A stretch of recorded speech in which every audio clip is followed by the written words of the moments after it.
In the shadowy corridors of Shikon Palace, a tense realization grips the atmosphere: Princess Velina is missing. The seneschal and the head maid, Teresa, anxiously deliberate her sudden absence, their minds racing back to the princess's recent, peculiar request to view the airship's setting sail. It dawns upon Teresa that Velina might have slipped away to the Air Defense Force, and in a hushed urgency she insists they find out if the princess is indeed present at that crucial post. The scene shifts to Teresa, poised and contemplative, beside a nostalgic sketch on the wall, a youthful creation of Princess Velina's own hand. The artwork conjures memories of her spirited independence and hints at the princess's yearning for freedom and adventure. Yet, beneath the surface of these reflections lies Teresa's silent fear, a fear woven from the echoes of old rebellions and near misses with danger that could reach the young girl in her isolated yet revered position. Far from the walls of the palace, amidst the endless blue of the open sky, a squadron of airships roars with purpose, ready for departure as Velina gazes wistfully from the captain's perch. Behind them stretches the kingdom of Garbira, a land still reeling from historic upheavals but steadfast and beautiful. Velina's heart pounds with the thrill of the ascent, her future entwined with politics and alliances, far removed from the serenity of home. As the airships glide above the verdant kingdom, they are met by a formidable air defense line. A tense exchange ensues as ground defenses demand identification, their voices sharp and urgent, while Velina's eyes remain fixed on the expansive horizon. The crew's compliance to the defense's orders reverberates with duty, yet Princess Velina remains unyielding, an emblem of Garbara's defiance and grace. Suddenly, a voice resonates, not quite a command, but a singular voice of authority. Velina announces herself, revealing her identity to the startled defenders with serene confidence. Despite their initial surprise and swift attempt to backtrack their aggressive posture, their respect for the princess shines through. Her presence heralds a solemn reminder of the imperial family's resilience and the princess's unique strength. Once the airship lands, Velina gracefully descends, absorbing the amalgamation of honor and history surrounding her. Her conversation with a trusted commander unfolds, exploring themes of appearance, duty, and the relentless insistence of political alliances. The commander's words harken back to Velina's grandfather, whose wisdom and stern demeanor loomed large in shaping the young princess's steadfast character, even as she grapples with the weighty responsibilities that compromise certain freedoms only her age should afford. Her grandfather's teachings merge with her dreams, forging a path she must walk regardless of the challenges. Velina recalls their strategic games of war played back in Garbara's halls, memories brimming with laughter, learning, and love. Her yearning for simpler times battles with the realization that the trajectory of her life is no longer solely her own. This inner conflict is further magnified by the looming prospect of marriage, a political move crafted to solidify an alliance and peace between conflicting factions. Struggling internally, Velina silently questions why she must become a pawn in this long-standing game of power and territories. Her heart beats solely for Garbira, torn between duty and identity. Despite her apparent strength, Velina's spirited resolve begins to waver as the conversation shifts.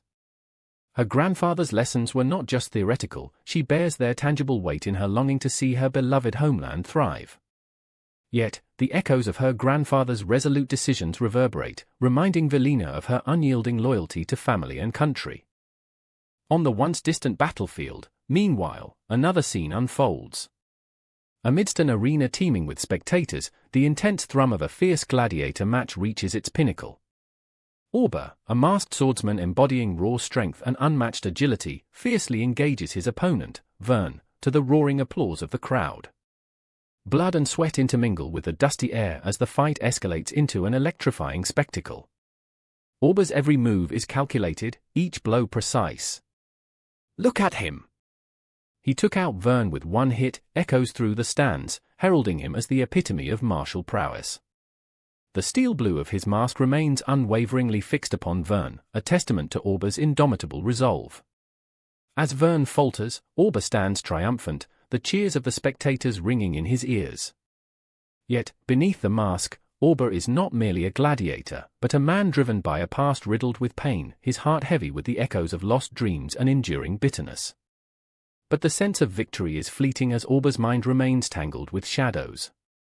In his search for purpose beyond the relentless cycle of blood and combat, he grapples with the notion of freedom, ever out of reach.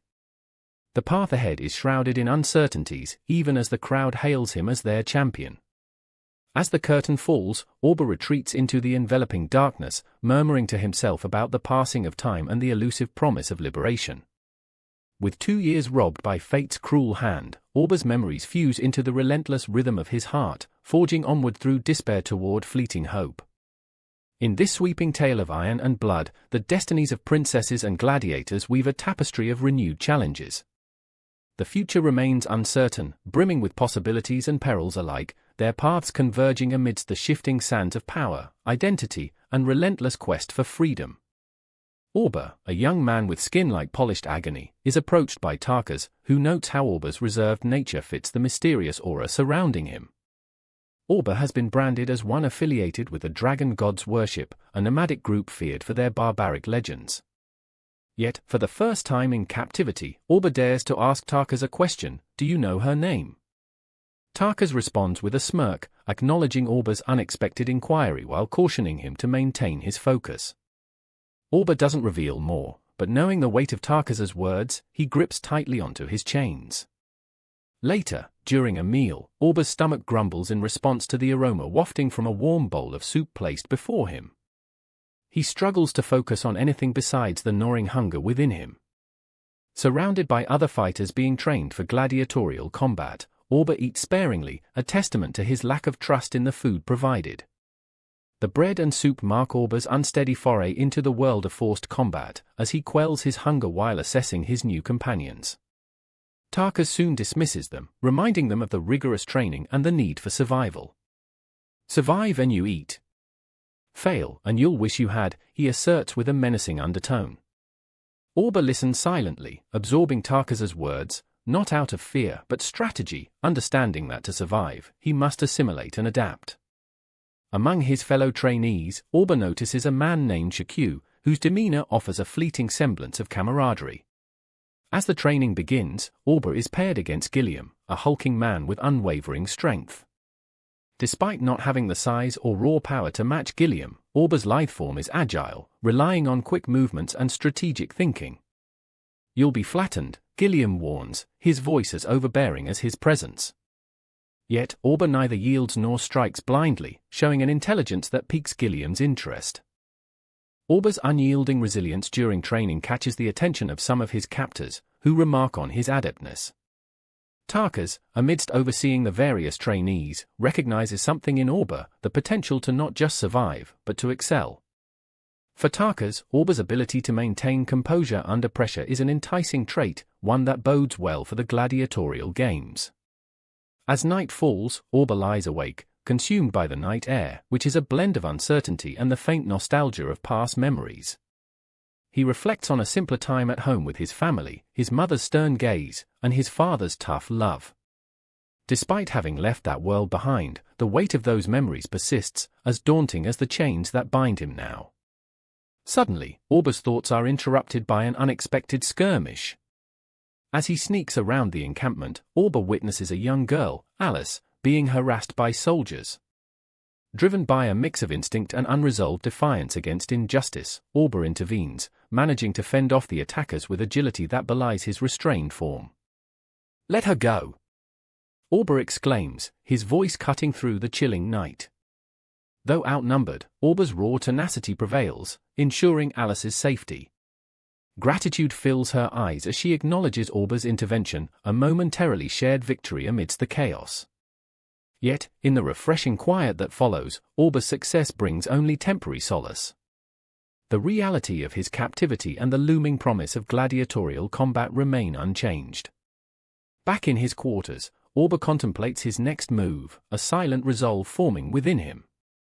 Each encounter, every training session, adds to his growing determination to not only survive but possibly secure freedom. His mind wanders once more to his family, his brother Roan, and their life before the siege. Recollections of his family's struggles and resilience fuel Orba's tenacity. As dawn breaks, casting light over the camp, Orba understands that he must continue to navigate this treacherous world, one filled with unrelenting challenges and scarce allies.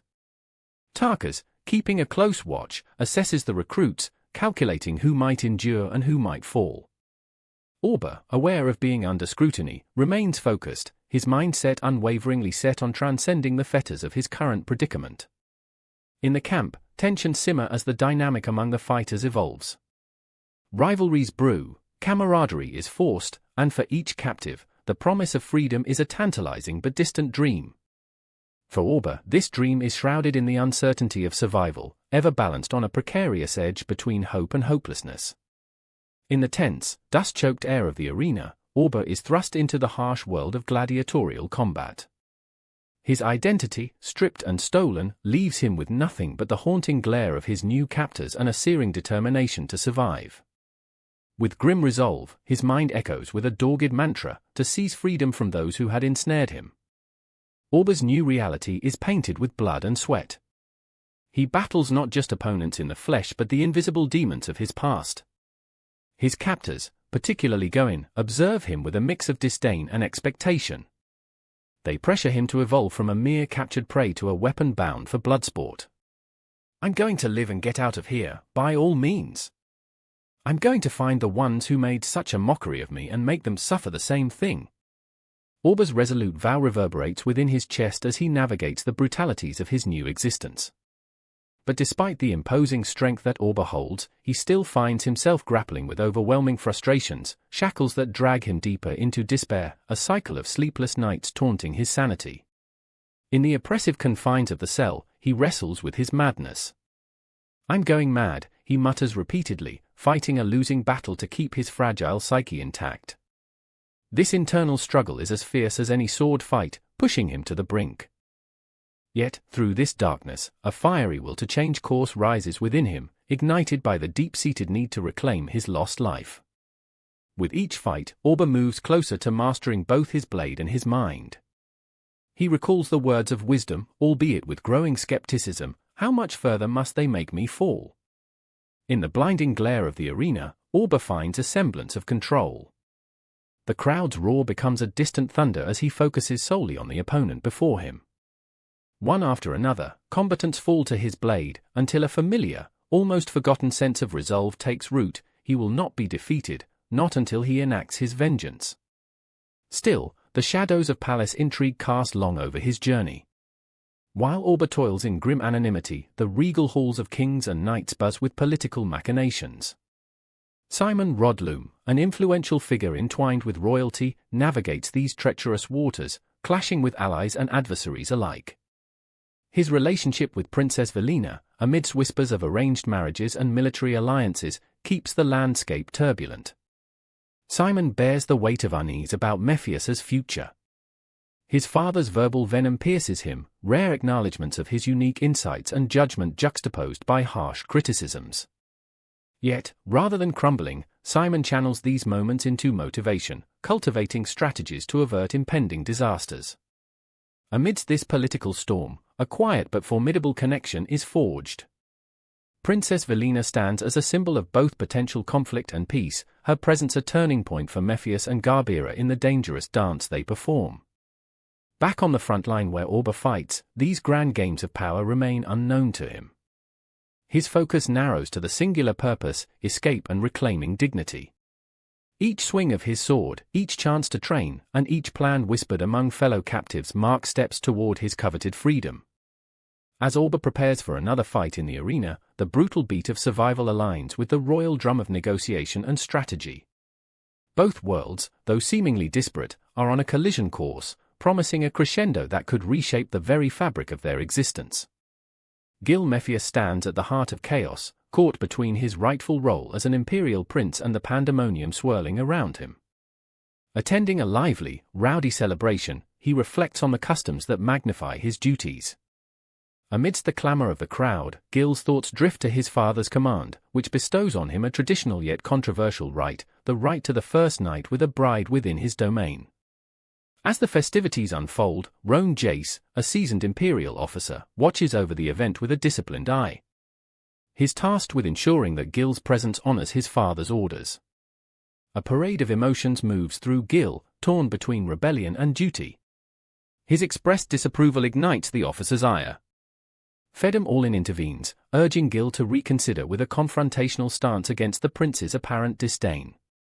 "You must realize what you just did is worthy of the death penalty," Fedem hisses. Yet, undeterred, Gil's intoxication challenges the authority, his words a chaotic blend of defiance and drunken laughter. But the atmosphere shifts as Gil retreats from the uproar.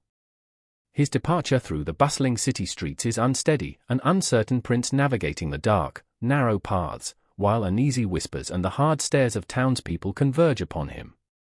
Not far behind, Fedem and a group trail his steps, ready to ensure the prince maintains his course. Gil's attention is pulled once more as unsettling figures emerge from the shadows. A brief, tense encounter with these masked faces evokes memories of darker times, yet the encounter swiftly dissipates. Even amidst the tensions, Gil's position demands more than just his presence, it demands absolute authority over life and death. The weight of such a responsibility is tethered heavily to him. In the swirl of events, Gil's resolve faces constant tests. When drawn back to the tavern, he becomes the center of attention, where each stare hammers in his fate, a collision point of princely expectations and personal desire for freedom. His mind, muddled by alcohol, curtails any opportunity for escape or thought. Roan Jace, discerning and alert, remains vigilant, balancing the demands of duty against the prince's wayward impulses. His daughter clings to his arm, innocently unaware of the layers of political and personal conflicts playing out around them. The undercurrent of power and potential violence simmers beneath every spoken oath and unspoken glance. Echoes of impending war and whispers of alliances ripple through the city. Consolidating strength, soldiers and citizens alike find themselves entangled in webs woven beyond their understanding. For Gil, this becomes not only a confrontation with his father's shadow but his own identity. As the evening extends into darkness, Gil battles with entrenched traditions and the looming threat of defiance. He stands at a crossroads, a young man emerging under the burden of a crown's weight, seeking to carve out a path divergent from the one his forebears tread. Compelled onward, the prince's story interlaces with an empire on the brink of awakening, poised to reshape itself as shadows gather on the horizon and destinies intertwine. The stage is set for a legacy forged under the seal of inevitable change, where every decision reverberates with the echoes of history and the promise of tomorrow. Orba stands tense yet resolute, recalling advice from Fedem, never to worry about the sword at his throat if it does not take his life. Throughout the years, he has molded himself into a survivor, enduring blood, vomit, and bodily fluids. Despite his hardships, Orba's spirit remains unbroken, his determination guiding him forward. Dim, who has always assisted Orba, reminds him of the simplicity of wielding a sword or spear and tells Orba not to rush and to settle into his new environment gradually. Although it is daunting for Orba to adapt, he possesses a steely resolve honed from years on the battlefield. Suddenly, Orba finds himself thrust into the grandeur of a wedding ceremony, where the planet Mephius and the Garbran court come together to craft a new alliance. Orba carries out his duties as instructed, holding emotional and celebratory sentiments at bay, masking them with a solemn demeanor that Fedem had instilled in him. As the masses greet him with titles like Your Highness or Prince Gil, Orba responds with the measured, calibrated responses Fedem had taught him. Within the splendor and grandeur of courtly life, Orba remains vigilant, keeping thoughts of his past and hopes for the future simmering just beneath the surface. Fed up with the celebratory atmosphere around him, Orba's mind drifts back to his homeland, a place still gripped by the shadow of strife. Though surrounded by wealth and status, he feels misplaced and struggles with the reality he now inhabits. In a quieter moment, Orba recounts the past rebellions and long-lasting wars, understanding that all these political maneuvers were born out of the myriad battles, grudges, and the need for vengeance. The peace he is meant to toast is built atop the broken lives of his countrymen, a peace as precarious as it is essential.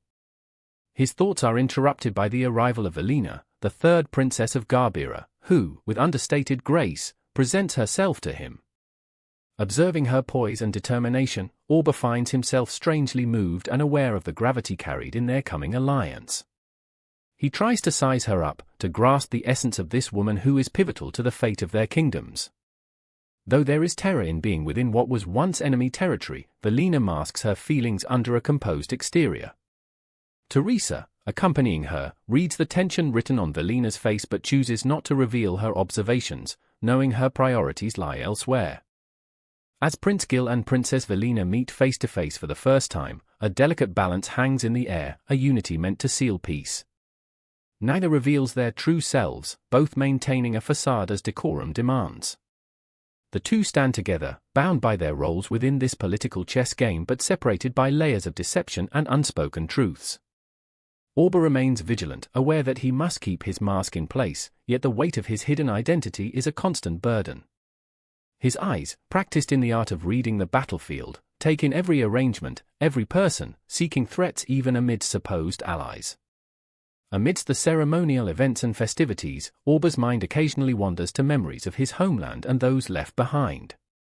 His determination to survive and possibly alter his destiny remains unshakable, a silent vow underscoring his every action.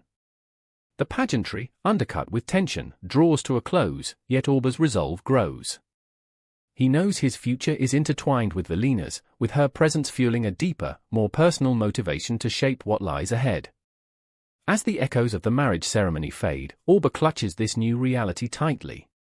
Behind the facade lies a sea of emotions and untold potential, promising upheaval and change, and Orba is ready to face whatever trials come his way, guided by the promise of a future he dreams of grasping firmly in hand. In the aftermath of a fierce battle, the arena is engulfed in a cloud of dust and turmoil. Amidst the chaos, Princess Velina suddenly leaps out of her seat, driven by the sight of a man charging in to save her. She doesn't focus on the chaos around her but rather on the determination in the man's actions. This man, Orba, engages in a tense fight, trying desperately to save the princess, despite being unsure of his own capabilities. "What's the meaning of this, Tarkas?" someone shouts, bewildered by the unexpected turn of events. Gilliam, a towering figure with brute strength, joins in to fight off the Mephian soldiers. Orba's every move is imbued with urgency, as they try to fend off their attackers. There's confusion and panic as soldiers scramble, caught by surprise. Amidst this, Gilliam is amused by the unexpected unfolding of events and takes the lead in directing their next move. As the fight ensues, another character, Shikyu, arrives at the scene. With an amused tone, he remarks, "The dragons are only a diversion. There must be a sniper aiming for us here. Find out where he is." They all know they need to find a way out, the tense atmosphere heightened by unknown threats lurking in the shadows. While the princess is heralded away by her guards, Orba is surprised by Velina's resolve and bravery, despite the danger. Moments of hesitation and quick, impulsive decisions fill the air. Velina finds herself pushing back against the narrow confines of a moral dilemma. She is whisked away by soldiers dressed not in Mephian gear, symbolizing shifts in allegiance and hidden machinations. Velina is informed that a ship is coming to take her to a place more suitable for royalty. This revelation stirs a mix of emotions within her, confusion, fear, and an underlying feeling of inevitability about her fate. It's a stark reminder of her own lineage and the broader political games in which she is a mere pawn. The urgency is palpable as the battle moves from the dust-laden arena to a secluded cave, where plans are rapidly devised and executed. The pace is relentless, with Gilliam and Shikyu managing to whisk Velina away to safety amid the chaos. Orba, meanwhile, takes decisive action, using his sword to eliminate threats as they attempt their daring escape. Outside the cave, a war rages on, with the Mephian soldiers embroiled in fighting the sword slaves. The gladiator sees this as an opportunity to strike, keenly aware of the intricacies of their dire circumstances.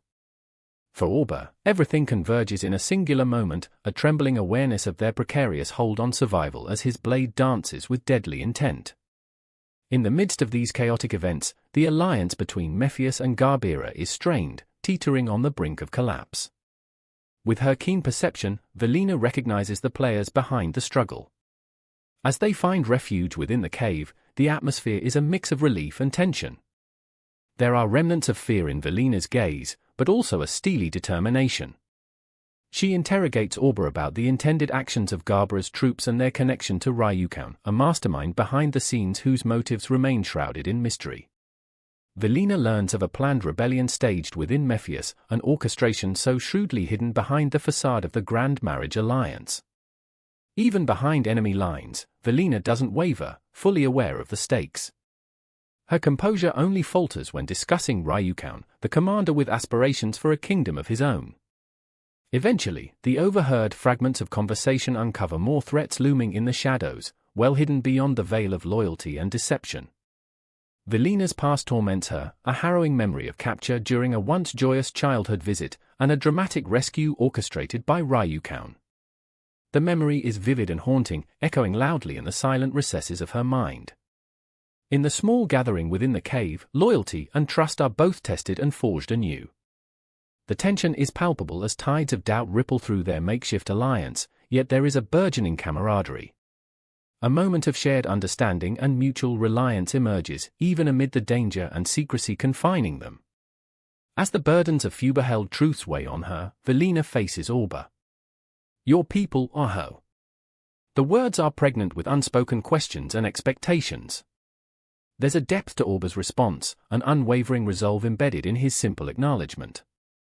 He understands the undercurrents of her inquiry, the historical scars that bind and divide their people. With the gravity of politicking and cross-cultural tensions hovering above, Orba's intentions now lie bare. This isn't merely a concession to Velina's nobilities but a reckoning with shared destinies that interlace Mephius and Garbira in whispered promises and broken oaths. The battle rages on, but a new alliance is born, a fragile ray of hope emerging from the storm. As the discussions continue in Gazan Valley, the atmosphere is charged with tension. Princess Velina grapples with the complexities of her situation, caught between the expectations of others and her own desires. She faces pressure from both Mephius and Garbira, weighing the implications of her recent marriage on political alliances. There's a palpable sense of urgency and unease as she considers her predicament and the prospect of being used as a pawn. Transitioning to another scene, the narrative follows Zyme Fortress, known for its impenetrable defenses. It's a significant obstacle on the path to the Principality of End. Rukov, an important character, accepts troops without delay, signifying the complex dynamics of power and alliances. Velina, despite the chaotic political landscape, is determined to travel soon. She envisions crossing the border into Garbira, driven by a blend of duty and personal resolve. Yet, the thought of being used to unsettle the peace nags at her conscience. Her internal conflict is vivid as she balances her role against personal agency. Amidst this turmoil, Simon, traveling with the convoy, contemplates the sentiments of the wedding that brought Velina and the prince together. He reflects on the strangeness and absurdity of it all, especially given how little they truly know of each other. The storyline delves into Simon's concern over Velina's well-being in a foreign land, and the weight of expectations surrounding her. As events unfold, Simon becomes increasingly aware of suspicious movements. His introspection is mirrored by his concern for Velina, who herself is lost in thought about the prince's unpredictability and how it affects her position. Despite these challenges, she remains resolute, telling herself, "I refuse to become just a body thrown into political tumult." The narrative then shifts focus to a conversation about a potential upcoming battle. Vicious rumors swirl about Prince Gil, creating a climate of anxiety and mistrust. The prince's actual disposition remains enigmatic, with speculation about his qualities as a leader. Against this backdrop, Velina grapples with uncertainty about her own role and the path she must tread. Days go by at Ilda, and tensions heighten. Conversations reveal the prince's aloofness and questionable decisions, stirring unrest among those close to him. Din, a key advisor, clandestinely slips keys to Orba, a captive gladiator associated with the prince. This clandestine act is laden with mystery, hinting at tumultuous events to come. Despite facing reprimand, Orba remains undeterred, contemplating how to deal with this child. His complex relationship with Prince Gil and the mounting internal political struggles indicate an impending upheaval. After receiving ominous orders to accompany the prince, Orba reflects on his past. Although he once touted swift superiority, in reality, he relied heavily on clever situational maneuvers. Orba is determined to navigate the complex dynamics, balancing survival with strategic advantage. A significant turning point occurs when the command arrives to secure peace with Garbira, a prospect Orba finds grim given the prince's volatile position. Yet, amid these events, Orba takes decisive action, rallying the support of those around him, ever focused on resisting manipulation. Velina takes a defiant stand, compelled to participate in the broader campaign efforts. Her determination is palpable. I cannot simply stand by. In asserting her autonomy, she also contends with strategic decisions that signal her unwilling willingness to retreat. Then, the conversation with the generals becomes a pivotal moment. Velina, faced with skepticism and contentious opinions, pushes back against doubts about her role.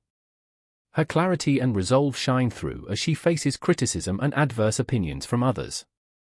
As the campaign force gathers, Velina stands resolute. The mounting tension hints at imminent conflict, each character poised on the brink of action. Velina's resolve marks her as a formidable presence, her determination unwavering despite the myriad challenges ahead.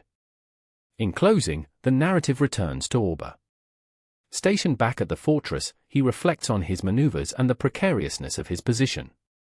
The complexities of loyalty, survival, and strategy intertwine as he plots his next move amidst the ever-escalating tension surrounding the looming war. Orba stands silently, absorbing the rapid changes surrounding him. The fortress of Garbira, towering under the cobalt sky, is alive with the clamor of war preparations and the urgency of impending battle. By the time dusk settles in, the Mephian army has taken strategic positions, and anticipation hangs in the cool evening air. Orba recalls the endless training and harsh discipline that brought him here. He is no longer just a masked slave but an integral part of a princely army. The swords he once wielded for sheer survival now serve a larger purpose, blending into the rhythms of military precision. The encampment on the fort's shadowed slopes buzzes with stories. Rumors echo, tales of Princess Velina spreading among soldiers like wildfire. Her supposed defiance in supporting Mephius over her homeland stirs mixed emotions. Loyalty and betrayal twist through minds like a tempest, threatening to unsettle cohesion within the ranks. A sharp, authoritative voice cuts through the noise, a voice familiar and commanding. Zyme Fortress sits in silence as Prince Gil, with Orba by his side, delivers urgent orders. The facade of unity must hold, for distrust looms large, especially with allies like the barbaric End watching closely. If they receive supplies, Shikyu notes gravely, this will drag on, and morale will plummet. As days pass, the divide between Mephius and Garbira widens, yet both sides huddle at Zyme's doorstep, ready to ignite the fuse to war. Orba stands among secret whispers and subtle glances, aware that the strings of fate are tightly drawn. End support, or lack thereof, remains crucial. On a particular evening, Orba, lost in thoughts and burdened by labels, mask, hero, puppet of the prince, receives a surprise visit from Princess Velina. Her presence is both a balm and a reminder of what truly lies at stake. Together, they face the battlefield that is both literal and metaphoric. Velina's bold words resonate within him, I will just have to kick him into shape. Her resolve stirs a determination within Orba, grounding him in the realization of shared goals. The shale stones beneath their feet cradled whispered reassurances, the family members of those who lost their lives would be given compensation. This promise of solidarity casts a brief glow against gathering shadows. In the midst of chaos, Orba is infused with a sense of belonging, a role beyond mere survival, entangled with the hopes and fears of those around him. A new understanding of the conflict emerges. It is not just a clash of arms but a tapestry woven from dreams, ambitions, and the scars of past betrayals. Soon after, as the chill of night creeps in, a serious meeting concludes. Velina leaves, intent on her convictions. She realizes the intertwined nature of their destinies, determined to influence and soothe Mephius's tempestuous tides. Meanwhile, Rakuin, an enigmatic figure of considerable skill and reputation, surveys the fields of fate from another vantage. Memories of past adversities, of battles that shaped his resolve, blend into the present confrontation. In his calculated mind, there is no room for hesitation, only the pursuit of a destiny as relentless as the winds over the plains. As dusk succumbs to the inevitable approach of night, Rakuin's forces lie poised to strike with precision and audacity. His plan blooms into a masterful arrangement, seeking to shatter the Mephian resolve. It's a high-stakes gamble, and time is both ally and foe. With the sun dipping below the horizon, the moments leading to the conflict intensify. A surprise assault catches Mephius's camp unawares. Ryukoun's soldiers advance, exploiting weaknesses with mastery forged in the fires of countless skirmishes. The very air trembles with battle's ferocity and the cries of soldiers embroiled in the gripping theater of war. Amid the tumult, Orba finds himself a pivot of action, decisions made in heartbeat precision, guiding the flow with instinct and experience. Nearby, Velina's presence lends courage and clarity. Despite the chaos, every heartbeat, every whispered command stirs with purpose and emergent destiny. Fire illuminates the battlefield. Shadows dance in frenetic patterns across the landscape, where caution is both a luxury and a liability. Soldiers, both Mephian and Gabran, traverse unknown terrains, flanked by allies and adversaries alike. It's a symphony of clashing steel and fervent hearts. As battle crescendos to its fevered peak, Orba recalls not just the weight of the mask, but the new identity forged in each struggle.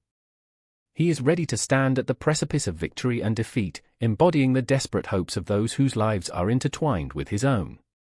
At the center of it all, amidst the burning resolve and flickering doubt, the masked hero stands unwavering, a testament to resilience in the face of overwhelming odds.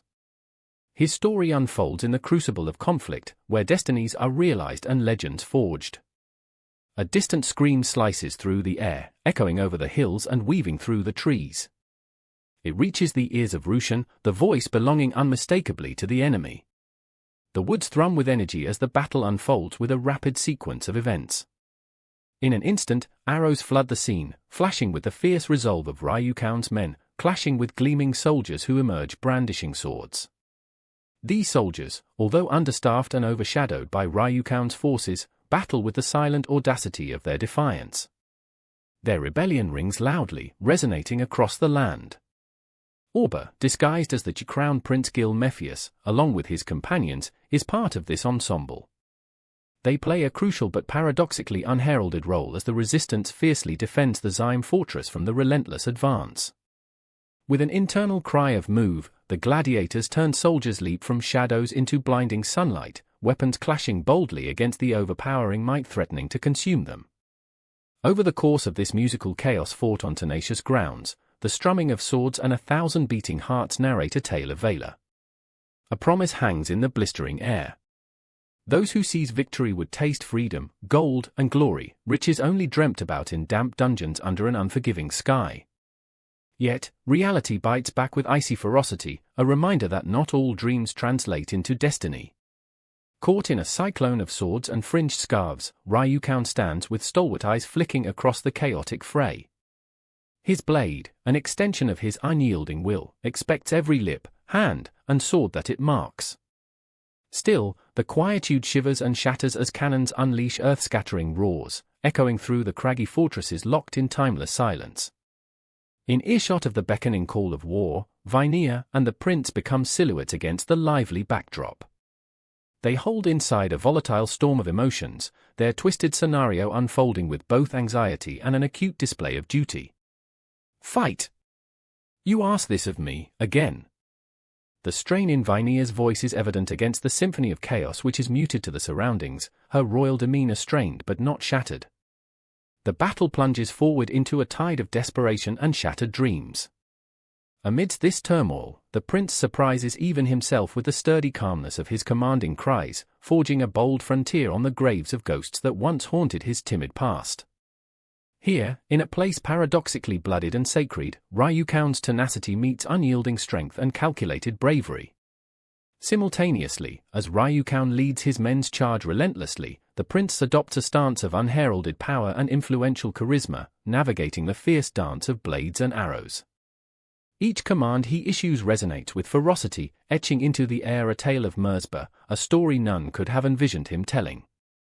They remind Vinea of the solemn expectations and the forged path he must walk, his internal turbulence no longer hidden, but seamlessly integrated into his once ironclad facade. Whether sword or strategy, he strips himself bare, building a legacy amid a stage swathed in harsh realities. In the pressing array of conflict, obstructed loyalties test the elasticity of belief. Vinea's strength shines stalwart, unquenched by the consuming fire of uncertainty. A chilling moment cuts through when Ryukoun's weapon finds a lethal path toward Vinea. In an arresting clash of metal, the flicker of a steel shield intervenes, a guarded glide which saves breath and life. Thus, new shadows dance within the folds of erstwhile threats. A figure emerges, unknown but indisputably formidable, a gladiator who stretches across the fabric of unyielding loyalty and unfathomable strength. The air pulls taut with expectation, before yielding into an intricate ballet of confrontation. A gripping duel unfolds, fury blending fluidly with practiced precision. Ryukoun's dexterity manifests in each deliberate strike, while the mysterious skill of his opponent reverberates through tactical prowess and deeply rooted courage. A game of chess, mind over muscle, strategy over strength. Amidst the rhythms of this choreography of violence, Orba's resolve strengthens as he supervises shifting tides, every ounce of his persona zealously dedicated to the protection of the Mephian heart and its intertwined futures. His incognito stature clenches upon the hidden threads, binding and unbinding the fates crisscrossing the arena. Concealed strategies unravel, arriving unexpectedly at the fore. Allies emerge, their resilience defying foretold scars, unfurling before the enemy's might. Orba's unrelenting drive carves pathways against smothering acts of rebellion, each move intrepidly calculated and every bend met with learned perseverance. The fortresses loom, silent witnesses to the histories being rewritten with rusty ink and the echoes of cries that crisscross enemies, visible only to the eyes of time. Meanwhile, Vinea, a beacon of respect and purity, stands unwaveringly amidst fleeting chaos. Her confrontations, whether verbal or visceral, bespeak the stolen expectations and delicate strains fashioned against the loom of inevitable fate. Confronted by the tumult of steel and will, she grapples with myths. Beneath the relentless mask of the prince, she discerns the frail frames and sparks that illuminate futures unlived and allegiances untold. Her emotions grapple with tides of traditional loyalty and intense uncertainty, the crescendo of her conscious resolve symphonic within the hallowed shadows of her strife. Yet, as the battle breathes forward, past harrowing plights and unwavering defenses, even the battles of heart and mind are rendered vulnerable to the burning ferocity of the sword, destiny, illuminated by the dance of steel. Amid such throes where echoes find words, and the unsaid assumes form, Vinea's determined visage confronts uncertainty on scales fated to burst. Fate teeters on the edge, gambled by the steely breaths of ancestors and fraught with rivulets of fate, connections felt and unspooled at the helm of heroics. Through every strained breath and bold swing, their tales entwine with the woven silk of purpose and identity, a crescendo felt when every sense becomes entrenched in the soaring flight of the finale. It is here, within these moments of chaos, that Ryukoun's frenzy concludes, the shadowed touch of clarity enunciating through mirrored efforts, holding the echoes of past, present, and future in arrested unity, now bonded anew by their own stories. In the heart of turmoil, an army advances toward the unyielding plains. Standing on the balcony of a fortress, Ryukoun's forces brace themselves for an imminent clash against the Mephian soldiers, driven by the weight of vengeance for their fallen general. At the forefront, Ryukoun's resolve is like tempered steel, ready for what seems to be a fateful last stand. As the shadows of night recede, flames light the path of this army, each member fueled by a determination that only anguish can forge. Yet, the night brings with it a foreboding sign, the distant rumble of an airship approaching, delivering the silent threat of overwhelming power. Amid this chaos, Orba, the gladiator disguised as the prince, tenses as he watches the scene unfold from aboard the advancing airship. His fists clench as the bellowing winds whip around him, a reflection of the storm within. The surreal speed at which events are unfolding leaves Orba momentarily stunned, his mind racing to keep up with the formidable future bearing down on him. Beside him, Princess Velina is prepared for confrontation, her face a mask of unyielding courage despite the tension frazzling her nerves. The situation escalates quickly, a direct clash with Ryukoun's forces seems inevitable. As the battle rages, Orba ponders the enigmatic motivations of those around him, especially Ryukoun's unyielding spirit. The soldiers around him react with awe, questioning, why did Ryukoun venture into rebellion against Mephius? This question hangs in the air, unanswered yet echoing through the hearts of those on the battlefield. In the fortress, the defeated Mephian soldiers are in a state of disarray, faces etched with grief, eyes brimming with tears reflecting their profound loss. Amidst this sorrow, Velina, although stumbling upon victory, still grapples with the bitter taste of war. Her steps falter, and she finds herself close to collapse. Fortunately, Gilliam, the stalwart ally, is by her side, ready to stabilize her shaky resolve. "Princess," he calls, and she swiftly regains composure, striving to project strength despite her visible exhaustion. Her heart is heavy with relief, knowing that Orba is safe, yet a flicker of doubt lingers. Did she truly understand the consequences of their actions, and the legacy of Ryukoun's opposition? Outside the walls, Orba's journey from the battle-torn heart of the fortress to the temporary safety of the fortress fills his mind with contemplation. Leaving behind the silent screams of the battlefield, Orba senses the weight of his actions pressing upon him. Though his appearance is unscathed, his spirit bears the suffocating burden of a victor at a price too high to measure. As Orba walks amongst the remnants of devastation, the ghostly forms of battered spirits seem to rise, silently weighing their own worth beneath the stars. The swordsman approaches Orba, an unreadable expression behind his mask, and without words, they walk off into the shadows of the night, bound by a mutual understanding of battles fought and battles still to come. The scene shifts once more, as Orba makes his way onto the deck, meeting the relieved expressions of Gowon and Shikyu. Their reunion offers a momentary respite, an oasis in the desert of war, savored by souls just narrowly escaping the grasp of death. In this brief reprieve, Orba returns the prince's armor, signaling the end of his masquerade. The questions on everyone's lips hang in the air, but the time for answers has not yet arrived. For now, threats are mumbled under breaths yet trouble no one's peace. In the presence of ghosts, one learns the value of silence. Orba reflects, holding his sword, its blade sheathed in the memories of their battle. And with the fleeting comfort of camaraderie, Orba contemplates the future, knowing that true peace will require more than victories measured by sword's edge. As the narrative closes, Orba is propelled into reflection, a vision of what remains of his past and the potential for what lies ahead. His heart, once a vessel for vengeance, contemplates a world reshaped not by bloodshed, but through the slow, deliberate forging of peace. Gil Mephius's true identity, obscured and intertwined with Orba's own fate, looms as a shadow in history, its ultimate revelation poised to influence the fate of kingdoms. In this world of relentless uncertainty, Orba stands as a symbol of transformation, courage, and the enduring human spirit's search for meaning amidst chaos.